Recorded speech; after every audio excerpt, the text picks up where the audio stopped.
Hello नमस्कार dear student, welcome to success career. आज की इस वीडियो में हम लोग जैसे कि सेकेंड ईयर की क्लासेस चला रहे हैं, तो आप लोगों को पता है कि मैंने यहाँ पे टोटल 507 क्वेश्चन की सीरीज आप लोगों को लिया दिया है, जो कि प्रीवियस ईयर के सभी क्वेश्चन है। इससे बाहर आपका एग्जाम में कुछ भी नहीं आने वाला है, तो आपको सीरियल वाइज सभी वीडियो को देख जाना है। ठीक है, टोटल अगर बात करें तो सेकेंड ईयर में थर्ड सेमेस्टर में टोटल आप लोगों को 247 क्वेश्चन पढ़ना है और फोर्थ सेमेस्टर में 260। ठीक है, यानी कि हम टोटल 507 क्वेश्चन आप लोगों को कराने वाले हैं। ठीक है, तो ये सीरीज आप लोग मत छोड़िएगा। ठीक है, और जो भी यहाँ क्लास कराएंगे उनका पीडीएफ का लिंक मैं डिस्क्रिप्शन बॉक्स में डाल दूंगा, जो कि टेलीग्राम चैनल में अवेलेबल रहेगा, वहां से आप लोग डाउनलोड कर लीजिएगा। ठीक है, आइए चलिए क्लास को स्टार्ट करते हैं। और हम लोग 60 नंबर तक, देखिए क्लास 1 में हम लोग क्लास 1 में 1 से लेकर 60 तक क्वेश्चन कर लिए थे। क्लास 2 कर रहे हैं हम लोग। क्लास 2 में हम लोग सॉरी, यहाँ पे क्लास 1 में 1 से लेकर 30 तक था, क्लास 2 में 31 से लेकर 60 तक था, और ये है क्लास 3 जहाँ पे हम लोग क्लास 3 में 61 से लेकर कहाँ तक क्वेश्चन करने वाले हैं, तो हम 90 तक क्वेश्चन करने वाले हैं। ठीक है, फिर ये क्लास के बाद आप लोग को एक बार मैराथन क्लास में दे दूंगा, जिससे कि आप लोग का पूरा रिवीजन हो जाएगा। ठीक है, मैराथन क्लास में आप लोगों को 1 से लेकर 507 का क्वेश्चन एक ही बार में मैं रिवीजन करा दूंगा एग्जाम से पहले। तो पहले आप लोग इसको वीडियो को देख जाइए सीरियल वाइज, फिर उसके बाद आपको मैं रिवीजन करा दूंगा। 2 बार आप लोग पढ़ लेंगे ना, तो मान के चलिए कि आपका एग्जाम में 100% लाने के लिए तैयार हो सकते हैं। और आप कितना मेहनत कर रहे हैं इन सभी क्वेश्चन को तैयार करने के लिए, ये आपके ऊपर डिपेंड करता है। तो चलिए हम लोग क्लास को स्टार्ट करते हैं। यहाँ पे 61 नंबर का क्वेश्चन आप लोग के सामने दिया हुआ है कि साइन बार के साथ जांच करते समय कौन त्रिभुज ट्रायंगल का बनाता है। तो सबसे पहले साइन बार में आप लोगों को उस दिन बताया था। देखिए एक तरह से यहाँ से ये वाला, देखिए ये कुछ क्या बना रहा है, ये एक त्रिभुज बना रहा है, और ये बोल रहा है कि जो देखिए क्वेश्चन हम लोग का 61 नंबर का है कि साइन बार के साथ जांच करते समय कौन सा त्रिभुज ट्रायंगल का कर्ण बनाता है। तो यहाँ देखिए ये कौन सा है, ये वाला पार्ट कर्ण बना रहा है, और ये पार्ट्स कौन सा है, तो 2 रोलरों के बीच की दूरी है, यानी कि ये किसका लेंथ बता रहा है ना, distance between centre of ground cylinder. ठीक है, तो यही क्या बताता है। देखिए अब 61 नंबर पे आते हैं, तो यहाँ साइन बार की लंबाई ये बताता है ना। देखिए ये है साइन बार, और साइन बार की ये लंबाई है, एल के नाम से जाना जाता है, और यही कर्ण को दर्शा रहा है। तो साइन बार की जो लंबाई होती है वही क्या है, कर्ण के रूप में दर्शाया गया। तो करेक्ट आंसर यहाँ पे क्या हो जाएगा, सी ऑप्शन बिल्कुल करेक्ट आंसर हो जाएगा। चलिए 61 नंबर के क्वेश्चन बढ़ते हैं। यहाँ दिया हुआ है लैपिंग ऑपरेशन में अपघर्षक कंपाउंड के अत्यधिक उपयोग का क्या प्रभाव पड़ता है। ठीक है, अत्यधिक उपयोग करने से अशुद्धि का विकास होगा। ठीक है, करेक्ट आंसर क्या हो जाएगा, ए ऑप्शन सही हो जाएगा। नेक्स्ट क्वेश्चन बढ़ते हैं। 63 नंबर पे दिया है यदि वर्कपीस की तुलना में लैप कठोर होगा तो क्या होगा। देखिए जो चीज कठोर होगा ना वो उस चीज को काटेगा। तो लैप यहाँ पे कठोर है तो किसको काटेगा, वर्कपीस को काटेगा। यहाँ पे निमी ने क्वेश्चन आंसर जो भारत स्किल की पीडीएफ है उसमें दिया है workpiece will cut the lap, जो कि गलत है। वर्कपीस लैप को कब काटेगा, जब वर्कपीस कठोर होगा तब ना काटेगा। लेकिन यहाँ पे तो कठोर कौन है, लैप कठोर है, तो लैप कठोर है तो ये किसको काटे, वर्कपीस को काटेगा, जो कि आपका करेक्ट आंसर यहाँ पे lap will cut the workpiece, correct answer C हो जाएगा। ठीक है, भारत स्किल में इसका आंसर गलत दिया हो गया है, तो इसको आप लोग गौर से देखेंगे, जो आपका क्या कर सकता है, 1 नंबर कम ला सकता है। तो जो आप लोग यहाँ पे सही कर लिए। चलिए देखिए जो भी क्वेश्चन गलत होगा ना भारत स्किल में, मैं आप लोगों को यहाँ पे बताऊंगा कौन सा क्वेश्चन गलत है, उसको सावधानी से पढ़िएगा, क्योंकि एग्जाम में आ जाता है तो 1 नंबर आपका कम कर सकता है। जैसे कि एक नहीं, एक क्वेश्चन 2 मार्क का होता है, एक क्वेश्चन 2 मार्क का होता है, जो कहीं ना कहीं आप लोगों को क्या करता है, बताता है कि आपने 2 नंबर पीछे हो गए। चलिए अगला क्वेश्चन देखेंगे। दिया है किस सामग्री का उपयोग छोटे व्यास की लैब बनाने में किया जाता है। ठीक है, तो छोटे व्यास की लैब बनाना है तो हम किस मटेरियल का प्रयोग करेंगे, तो हम प्रयोग करेंगे कापर एवं ब्रास का। ठीक है, करेक्ट आंसर क्या हो जाएगा, डी हो जाएगा, तांबा एवं पीतल का प्रयोग करते हैं। नेक्स्ट क्वेश्चन देखेंगे, यहाँ पे दिया हुआ है सतह टेक्सचर मापने की उपकरण का नाम। ठीक है, ये कौन सा उपकरण है यहाँ पे आपको बताना है। ठीक है, बताइए इसका। देखिए ये सतह टेक्सचर यानी कि what is the name of surface texture measurement instrument, तो इसे मैकेनिकल सरफेस इंडिकेटर बोलते हैं। करेक्ट आंसर यहाँ पे क्या हो जाएगा, डी हो जाएगा। चलिए नेक्स्ट क्वेश्चन आप लोग बताएंगे। यहाँ पे 66 नंबर का दिया है, यहाँ पे देखिए आनरिंग की जगह हॉर्निंग लिख लीजिएगा, हॉर्निंग, हॉर्निंग हॉनिंग ऑपरेशन में बड़े मात्रा के लिए मैनुअल स्ट्रोकिंग क्यों पसंद की जाती है? Why manual stroking is preferred for large quantity in honing operation. तो देखिए होनिंग ऑपरेशन में लार्ज क्वांटिटी की होनिंग ऑपरेशन में स्ट्रोकिंग मैनुअल पसंद किया जाता है। इसके पीछे कहीं ना कहीं रीजन क्या है? तो रीजन है कीप द क्लोज टोलेंस, जो टोलेंस है कम रखने के लिए, यानी कि बहुत ही पास रखने के लिए। करेक्ट आंसर क्या हो जाएगा? सी यहाँ पे करेक्ट आंसर हो जाएगा। नेक्स्ट क्वेश्चन बढ़ते हैं। 67 नंबर दिया है, what is the purpose of hardening. Hardening करने का क्या उद्देश्य है? कोई भी चीज हार्ड क्यों किया जाता है? तो हार्ड इसलिए किया जाता है, अभी आप लोग देखें पिछले क्वेश्चन में, यहाँ पे मैं जो क्वेश्चन गलत बताया हूँ, लैप कठोर है तो क्या कर रहा है? वर्कपीस को काट रहा है। तो हार्ड किस लिए किया जाता है? कठोर किस लिए किया जाएगा? देखिए यहाँ पे कठोर किस लिए किया जाएगा? हार्डनिंग करने का उद्देश्य क्या होगा? तो काटने की क्षमता बढ़ाने के लिए, इंक्रीज कटिंग एबिलिटी। अगर कोई चीज हार्ड नहीं रहेगा तो वो काटेगा कैसे? तो इसीलिए हार्डनिंग एक प्रोसेस है जिसके द्वारा किसी भी धातु को हार्ड कर दिया जाता है, जिससे उसके अंदर काटने की क्षमता आ जाती है। करेक्ट आंसर क्या हो जाता है? Increase cutting ability. Next question देखेंगे। 68 नंबर दिया है, ऊष्मा उपचार की कौन सी विधि द्वारा किस जाम में मशीनीकरण और डक्टिलिटी का सुधार होता है? तो हीट ट्रीटमेंट बताना है जिसके अंतर्गत मशीनीकरण यानी कि मशीनिबिलिटी, यानी कि जिस पे आसानी से मशीनिंग किया जा सके, और डक्टिलिटी यानी कि जिसे आसानी से बढ़ाए तार में बदला जा सके। ये किस ट्रीटमेंट के द्वारा किया जाता है? तो यहाँ अनिलिंग प्रोसेस के द्वारा किया जाता है। करेक्ट आंसर क्या हो जाएगा? यहाँ पे ए हो जाएगा। नेक्स्ट क्वेश्चन बढ़ते हैं। देखिए फिर हीट ट्रीटमेंट प्रक्रिया में फ्लेम हार्डनिंग का क्या नुकसान होता है?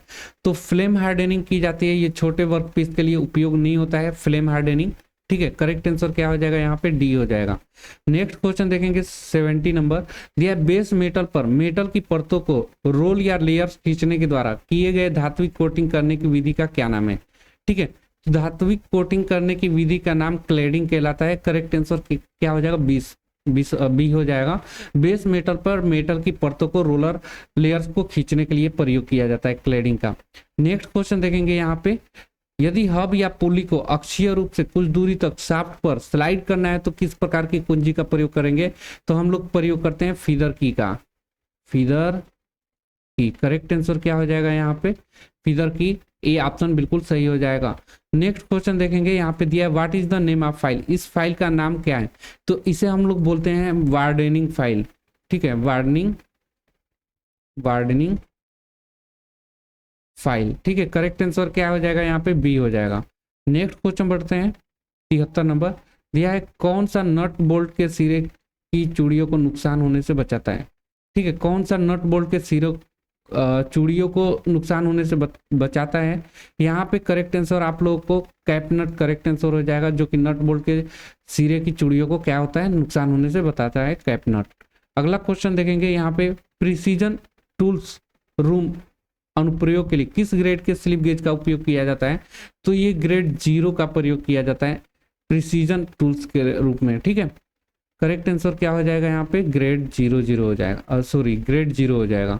अगला क्वेश्चन देखेंगे। 75 नंबर दिया है, स्लिप गेज ब्लॉक बनाने के लिए किस मटेरियल का उपयोग किया जाता है? ठीक है, स्लिप गेज बनाना है तो हम इसमें प्रयोग करते हैं high grade steel with low thermal expansion, यानी कि वो अगर उष्मा पाए तो एक्सपेंशन उसके अंतर्गत न हो ना, उसके अंदर ना हो। अगर एक्सपेंशन हो रहा है तो हमारा स्लिप गेज सही से किसी चीज को चेक नहीं कर पाएगा। तो ये याद रखिएगा, slip gauge expansion thermal expansion नहीं होनी चाहिए और वो हाई ग्रेड स्टील होनी चाहिए। चलिए, करेक्ट आंसर क्या हो जाएगा? यहाँ पे सी हो जाएगा। नेक्स्ट क्वेश्चन देखेंगे। महीन अपघर्षक कड़ों का उपयोग किस ऑपरेशन में किया जाता है? तो देखिए, महीन अपघर्षक की बात करें, महीन एब्रेसिव पार्टिकल जो है, ये जॉब को फिनिशिंग करने के लिए प्रयोग किया जाता है महीन, क्योंकि उसमें जो एब्रेसिव मटेरियल यूज किया जाता है बिल्कुल महीन महीन कड़ यूज किए जाते हैं, जो कि पॉलिश करने के एक तरह से काम आते हैं, यानी फिनिशिंग करने के काम आते हैं ना। तो यहाँ फाइलिंग नहीं होगा, यहाँ लैपिंग नहीं होगा, यहाँ स्क्रैपिंग नहीं होगा। करेक्ट आंसर क्या हो जाएगा? पॉलिशिंग एक तरह से। देखिए, महीन अपघर्षक पदार्थ को धातु के सतह को रगड़कर महीन पाउडर के रूप में क्या करते हैं? चमकाने के लिए प्रयोग करते हैं, शाइनिंग के लिए प्रयोग करते हैं, इसलिए यहाँ पे पॉलिशिंग करेक्ट आंसर हो जाएगा। नेक्स्ट क्वेश्चन देखेंगे। दिया नॉर्मलाइजिंग करने का उद्देश्य क्या है?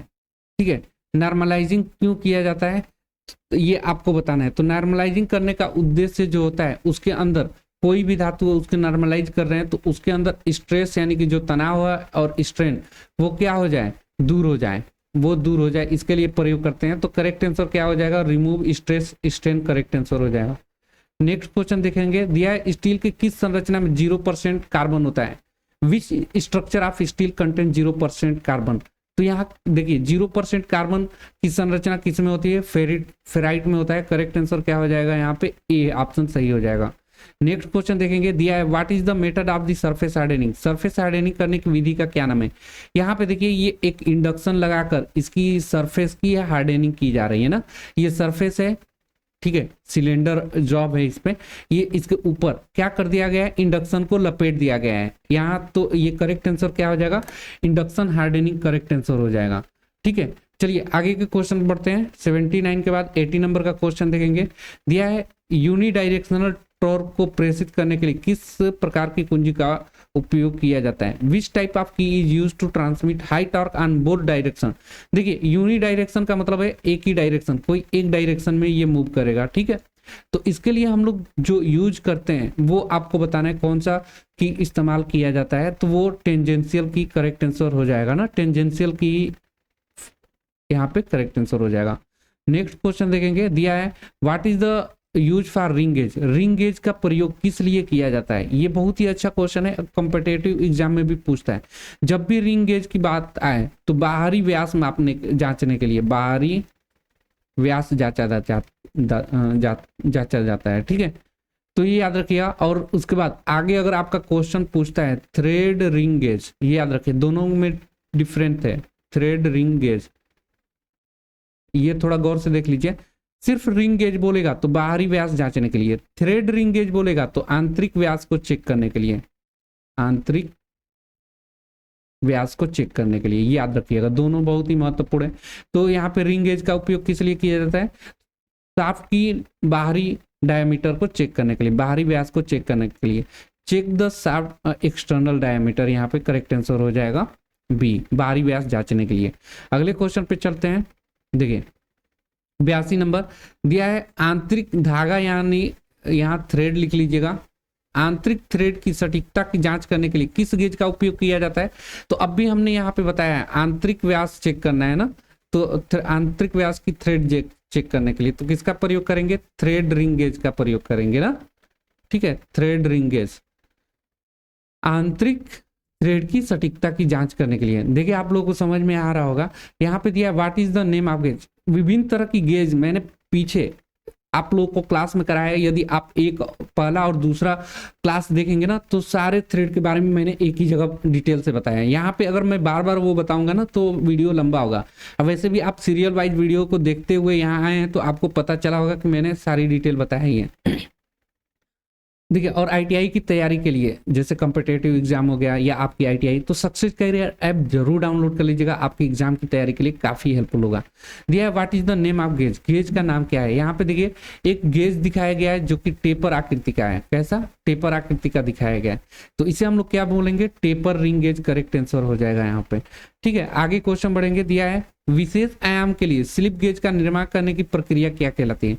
स्लिप गेज एक प्लेट होता है, दो प्लेटों को आपस में रगड़ कर, ठीक है, आपस में रगड़ कर ये चिपक जाती हैं, तो ये विशेष आयाम को स्लिप गेज होता है, ये स्लिप गेज होता है, और इसे रगड़ कर क्या कर देते हैं, चिपका देते हैं, तो इस प्रक्रिया को रिंगिंग बोलते हैं। याद रखिएगा ये भी क्वेश्चन एग्जाम में पूछता है, रिंगिंग, ठीक है, रिंगिंग कहलाता है ये प्रोसेस, रगड़ कर दो स्लिप गेजों को चिपकाना ही क्या कहलाता है, रिंगिंग प्रक्रिया कहलाती है।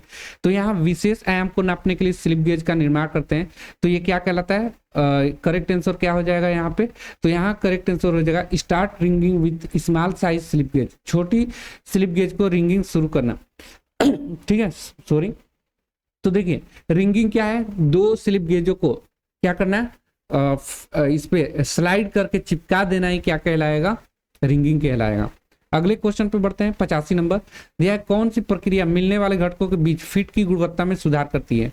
Which process improve the quality of fit between the mating component. ठीक है, दो पार्ट्स की मेटिंग हो रही है, वहां पे लैपिंग विधि के द्वारा क्या करते हैं, गुणवत्ता की चेक की जाती है। ठीक है, मतलब कि दो पार्ट्स मिलाना है तो वहां पे लैपिंग प्रोसेस करते हैं। अगला क्वेश्चन देखिएगा, दिया है कि नर्म स्टील और लो धातुओं की लैपिंग के लिए किस अपघर्षक का उपयोग किया जाता है? तो जो अपघर्षक उपयोग करते हैं वो है सिलिकॉन कार्बाइड। करेक्ट आंसर क्या हो जाएगा? ए हो जाएगा। नेक्स्ट क्वेश्चन बढ़ते हैं। 87 नंबर दिया है, कौन सी परिष्करण ऑपरेशन, परिष्करण ऑपरेशन मतलब होता है यहाँ पे फिनिशिंग ऑपरेशन, ठीक है। कौन सा परिष्करण ऑपरेशन में टूल साथ साथ में रोटेट और रिसिप्रोकेट करता है? Which finishing operation is perform by the tool that rotate and reciprocate simultaneous? साथ साथ क्या करता है? रिसिप्रोकेट करेगा, यानी कि आगे पीछे गति करेगा, और साथ में क्या करेगा? घूर्णन भी करेगा, रोटेट भी करेगा। तो यहाँ करेक्ट आंसर क्या हो जाएगा यहाँ? तो यहाँ पे जो करेक्ट आंसर हो जाएगा वो होगा होनिंग। होनिंग एक क्या है?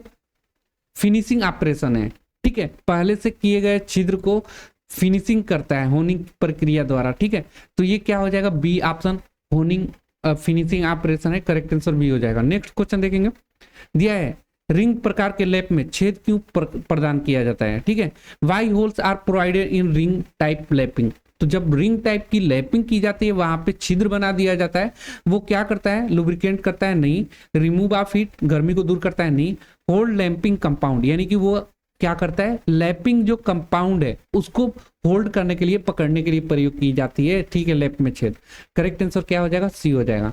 नेक्स्ट क्वेश्चन देखेंगे। 89 नंबर, शाफ्ट सतह को प्रतियोगिता के लिए किस प्रकार की में अग्रभाग वक्रता है?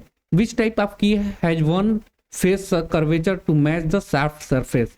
तो यहाँ पे करेक्ट आंसर जो होता है वो हेलो सैडल की होगा। करेक्ट आंसर क्या हो जाएगा? डी हो जाएगा, ठीक है। नेक्स्ट क्वेश्चन देखेंगे। यहाँ पे देखिए, यहाँ पे एक की दिखाया गया है, इस की का नाम बताना है आपको, ठीक है। तो ये क्या है? देखिए, ये एक तरह से संक की है, और संक की कैसा है? दोनों तरफ देखिए इसका पैरेलल वाला है, यानी कि बिल्कुल देखिए टेपर नहीं है, बिल्कुल सीधा सीधा है। तो ये क्या बोलेंगे? पैरेलल संक की, ठीक है। इसे हम लोग रेक्टेंगुलर की भी बोल सकते हैं।